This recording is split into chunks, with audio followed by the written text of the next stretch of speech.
Everybody has a dream.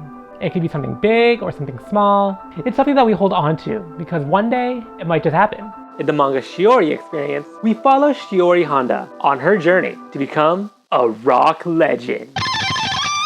And she's taught by one of the greatest legends in rock history, Jimi Hendrix. Hey there, how's it going? I'm Haunted Toast, and today we're looking at the manga Shiori Experience. The manga is written by Yuko Asada and Kazuya Machida. It's published by Square Enix and released in monthly Big Gangang magazine. So let's get started as we review Shiori Experience.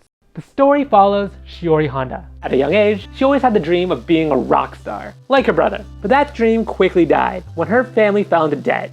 Now at the age of 26, Shiori has abandoned her dreams of rock to stay with her father and sister, and has become a timid high school teacher, saving every yen she can. On her 27th birthday, she gets haunted by the ghost of Jimi Hendrix, a rock and roll legend from the 1960s who played at Woodstock and is considered one of the greatest guitarists of all time. Meeting Jimi Hendrix may seem like a blessing, but it's actually a curse, as Shiori must now turn herself into a rock legend before she turns 28, or she dies. Which is a reference to the 27 Club, in which a majority of famous musicians end up dying at the age of 27. With Jimmy's ability to possess Shiori by jacking in his guitar cord into her neck, Shiori was able to rekindle her love of guitar. The core of the manga is about a ragtag group of people who learn how to express themselves through music. It does all the plots of a typical music manga does, like having authority figures reject your music, breaking out of your shell through music. All the typical points are here, but this manga is able to push these plots to their full potential by adding a crap ton of emotion to it. You could feel every emotion that each character goes through just by looking at a single panel. A great example of this is Shiori's brother. Shiori's brother abandoned his family to live the rock and roll life, only to fail. A couple years later, he's still trying to grasp onto his dreams and become a rock and roll legend. But on his journey, he sees everyone's success and can't help but be jealous. Just through the art, you can see the desperation as he slowly loses the motivation that he once had. This character is just one of the journeys you follow on this story. You also got the happy-go-lucky character, the delinquent, the jock, the occult character, and Prince.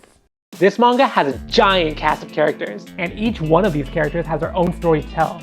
And gosh darn it, is it told beautifully. The heart and soul of this is clearly in the characters and their journey. Throughout the story, you see the group fail again and again. You begin to see them lose hope and question whether all of it is worth it. Because of its seinen rating, it isn't afraid to delve deep into these issues. Complemented with the amazing visuals that beautifully depict the passion behind everything, this manga goes beyond the typical slice of life. The only problem with this manga is that it's a manga. This is a manga, which is essentially a book, and books don't make sound. So when you see the group talk about this amazing song that they just created that blows everyone's mind, you can't help but wonder what it sounds like. Or this panel right here, where Jimi Hendrix is playing Smells Like Teen Spirit by Nirvana, and Kurt Cobain is there. I really wish I could hear that. But I can't. The only way this would be possible is if it was turned into an anime, which sounds like a copyright nightmare. There's a lot of songs from a bunch of famous rockers like Jimi Hendrix, Nirvana, and The Monkees, and getting the license for each song sounds like a giant headache. You also can't just replace the songs, because each one complements the characters and the themes of the story. And that's my review of Shiori Experience. It's an amazing manga that combines its emotional storytelling with its illustration to push basic storylines beyond its limit. It shows you multiple journeys of becoming a rock legend. You could tell the creator put their whole soul into creating these characters and stories. I'd recommend this manga if you're looking for a sports or shonen manga, as it takes multiple story techniques from this genre. Now you may be wondering, Haunted Toast, where can I read this? Well, if you're in the US, you can't, because again, copyright. But then, how did I read it? Well, I didn't. I did do it.